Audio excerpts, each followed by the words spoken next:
In the heart of the age of sail, an empire's fortune, the accumulated wealth of a continent, was entrusted to the sea. But the sea is a fickle god, and its wrath is absolute. July 31, 1715. This was not merely a storm, it was a reckoning. A chthonic fury unleashed upon the grandest treasure fleet ever assembled. 11 ships, laden with the treasures of the New World, were swallowed by the abyss. A king's ransom, vanished in a single, violent night. This is the story of staggering ambition, of imperial hubris, and of a fortune so vast it continues to haunt the ocean floor. This is the ghost of the 1715 Plate Fleet. Our story begins not in the fury of the storm, but in the gilded, suffocating halls of power. It begins in a Spain bled dry by a decade of war. The War of the Spanish Succession had left the kingdom shattered. King Philip V, the first Bourbon monarch of Spain, sat upon a throne that was both a prize and a prison. His treasury was a void, his palaces were mortgaged, and his new queen, Elizabeth Farnese, had ambitions that far outstripped their reality. Spain needed gold, not for glory, but for survival. For 2 centuries, the wealth of the New World had been the lifeblood of the Spanish crown. Now, after years of war-disrupted trade, the veins had to be opened once more. The order was given: gather the accumulated taxes, the royal fifth, the silver and gold that had been piling up for years in the colonial capitals. Assemble the flota. This would be no ordinary fleet. It was to be a message to the world, a declaration that the Spanish Empire, though wounded, was far from dead. The treasure itself was a thing of legend, born from the suffering of a continent. It began deep within the earth, in the silver mountain of Potosi. Here, in the cold, thin air of the Andes, countless lives were sacrificed for the gleaming metal that propped up a European throne. Every bar of silver was stained with blood and sorrow. This river of silver flowed down from the mountains on the backs of mules and llamas. A perilous journey through treacherous passes to the sea. From Peru came gold, artifacts of conquered civilizations melted down into anonymous, transportable wealth. The art of the Inca, reduced to the cold calculus of empire. From New Granada, modern-day Colombia, came emeralds. Stones of an impossible green, coveted by the royalty of Europe and Asia. Pearls were harvested from the warm Caribbean waters, each one a tiny miracle of nature, destined to adorn the necks of queens who would never see the ocean they came from. And from far across the Pacific, via the Manila galleons, came the treasures of the Orient. Silks, spices, and exquisite Chinese porcelain, a fragile cargo for a violent world. All of this immense, diverse wealth was funneled into fortified port cities. Veracruz in Mexico, and the Great Fair at Portobello on the Isthmus of Panama. For years, this treasure had been held back by the threat of English and Dutch privateers. Now, it was consolidated, inventoried, and prepared for the most important voyage in a generation. The final gathering point was the jewel of the Spanish Caribbean, Havana. A fortress city, the key to the New World, and the last safe harbor before the perilous Atlantic crossing. The fleet was divided into 2 main squadrons. The Tierra Firme fleet, from South America, was commanded by the veteran General Antonio de Chevers. His flagship, the Nuestra Señora del Carmen, also known as the Capitana, was a formidable galleon, but her cargo was dwarfed by the second squadron. The New Spain fleet from Mexico was commanded by the Captain General himself, Don Juan Esteban de Ubilla. A man known for his caution, perhaps to a fault. Ubilla's flagship, the Nuestra Señora de la Regla, was the pride of the fleet. A 60-gun behemoth carrying the bulk of the king's personal treasure. Alongside her sailed the Almiranta, the fleet's rearguard, the Santo Cristo de San Roman, and the Urca de Lima, a Dutch-built supply ship laden with silver and exotic goods. A French warship, the Le Griffin, captained by Sieur de la Barre, tagged along, seeking the protection of the Spanish cannons for its own valuable cargo. In total, 11 ships prepared to sail. They were a floating city of soldiers, sailors, merchants, and aristocrats, all bound for Spain with their fortunes and their lives. The mood in Havana was electric. For weeks, the city buzzed with the commerce and intrigue that preceded the fleet's departure. Fortunes were being made and lost before a single sail was raised. But there was an undercurrent of anxiety. The fleet was late. The peak of the hurricane season, a time when any sane captain stayed in port, was fast approaching. Ubilla, ever the cautious commander, delayed the departure. He waited for one final ship, the Nuestra Señora de las Nieves, to arrive from Veracruz with yet more silver. This delay would prove to be a fatal miscalculation. Every day spent waiting in the humid summer air pushed them deeper into the devil's season. The treasure was a magnet, drawing the fleet to its doom. The sheer weight of the silver in their hold seemed to anchor them to this dangerous latitude. On July 24, 1715, the decision was finally made. The winds were favorable, the sky was clear. The order was given to weigh anchor. With cannons firing in salute and crowds cheering from the shore, the great 1715 treasure fleet finally put to sea. A magnificent spectacle of imperial power, sailing towards oblivion. For the first few days, the voyage was deceptively calm. The ships followed the current north, hugging the coastline of the Florida Peninsula. This route was well known, a veritable highway for Spanish shipping. They used the powerful Gulf Stream to speed their journey towards the open Atlantic. Life aboard the galleons settled into a routine. Sailors mended sails, soldiers drilled on deck, and the wealthy passengers passed the time with cards and conversation. But the sea holds its secrets close. Even in the calm, there were signs for those who knew how to read them. An unusual stillness in the air, a peculiar color to the sunset. The sea itself began to change. A long, oily swell, unrelated to the local winds, rolled in from the southeast. It was the deep breath of the ocean, before the scream. On the evening of July 30th, the weather turned. The wind picked up, the sky grew dark and bruised. This was no summer squall.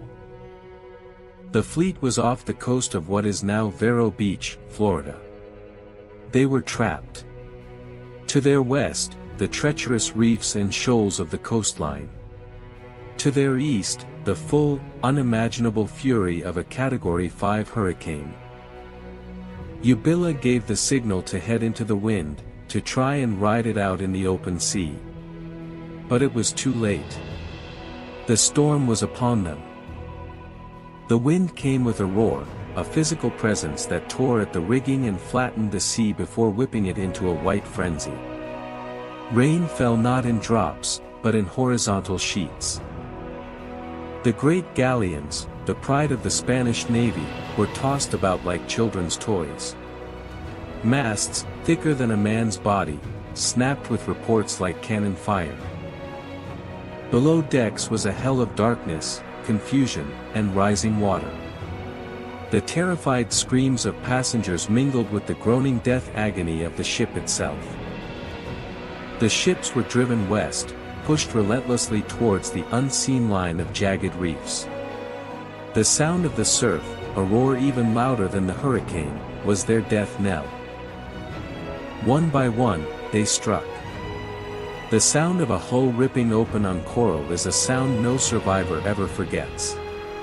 The catastrophic splintering of 1,000 tons of oak. Ubilla's flagship, the Nuestra Señora de la Regla, disintegrated almost instantly. The captain general and most of the 600 souls aboard were lost, along with the king's treasure. The Almiranta met a similar fate, broken to pieces on the unforgiving shore. Of the two mightiest ships, nothing remained but flotsam and corpses. The Urca de Lima, with her sturdy hull, was luckier. She was lifted by a wave and thrown over the reef, coming to rest in the calmer waters of a river mouth, her hull intact. Only one ship escaped the carnage.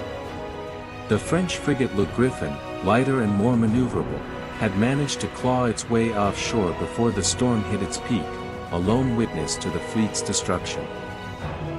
As dawn broke on July 31st, the hurricane moved on, revealing a scene of utter devastation. The Florida coast, for a stretch of 30 miles, was a graveyard of ships and men. Over 1,000 people had perished in the storm. The survivors, perhaps 1,500 in all, crawled ashore, naked, bruised, and in a state of profound shock. They were stranded on a desolate, inhospitable coast, inhabited only by insects, snakes, and the Ace, a native tribe with no love for the Spanish. But amidst the wreckage and the bodies washing ashore, there was a glimmer of hope, or perhaps, of renewed obsession. The treasure. The senior surviving officer, Admiral Francisco Salmon, took command. His first priority was not rescue, but salvage. The king's treasure had to be recovered. A makeshift camp was established, which would come to be known as the Palmer d'Is. From here, the Spanish would launch one of the most difficult salvage operations in history. A small boat was dispatched south, a perilous journey to the nearest Spanish outpost, St. Augustine, to bring news of the disaster and a plea for aid. Meanwhile, the salvage began. Using native divers and their own exhausted men, the Spanish began to locate the wrecks and retrieve the chests of coins from the shallow waters. The recovered treasure was brought to the camp and stored in a fortified hut, a glittering hoard of silver and gold guarded day and night by half-starved soldiers. News of the disaster spread with agonizing slowness, first to Havana, then to Spain. The king's desperate hope for financial salvation had sunk beneath the waves. But news of the salvage camp, a beach piled high with recovered treasure, spread much faster.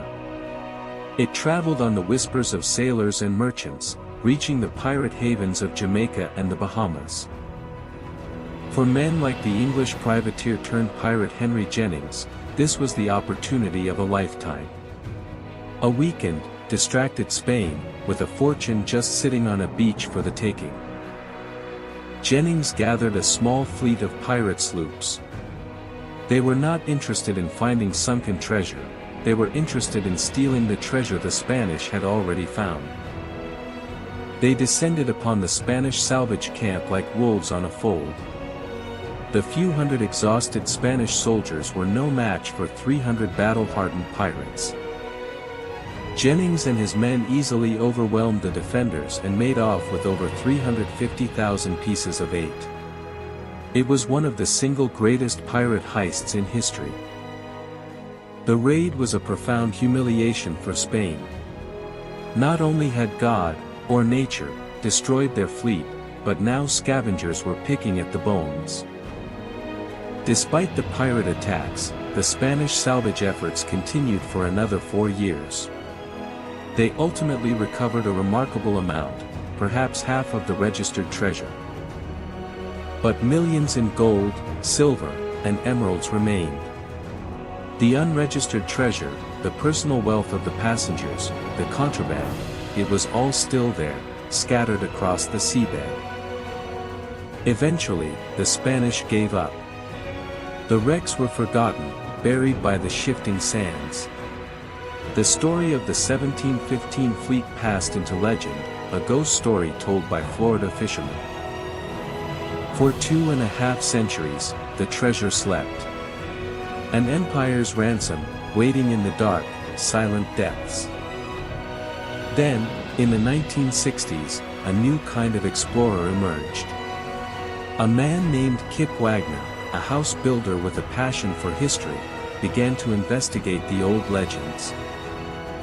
Using a surplus army metal detector on the beach after a hurricane, Wagner found a piece of the puzzle. A blackened, wedge-shaped object that turned out to be a Spanish silver coin. This single coin was the key. It proved the legends were true. The 1715 fleet was not just a story, it was real, and its treasure was waiting to be found. Wagner and his team, the Real 8 Company, initiated the modern era of treasure hunting. They located the wreck sites, one by one, and began to bring the lost fortune back into the light. They found cannons, anchors, and personal artifacts that told the human story of the disaster. And they found the treasure. Rivers of gold and silver coins, spilling from the sand. The disaster of 1715, a story of imperial tragedy, was reborn as a tale of incredible adventure and discovery. The ocean had finally begun to give up its ghosts. But the story is a cautionary one. It speaks to the fragility of empires, the ephemeral nature of wealth, and the awesome, untamable power of the natural world. The treasure of the 1715 fleet was more than just gold. It was the condensed ambition of a king, the labor of a continent, and the final, desperate gamble of a dying empire. A gamble that was lost in a single night of sound and fury, leaving behind only a whisper of gold, and a legend that will forever haunt the deep.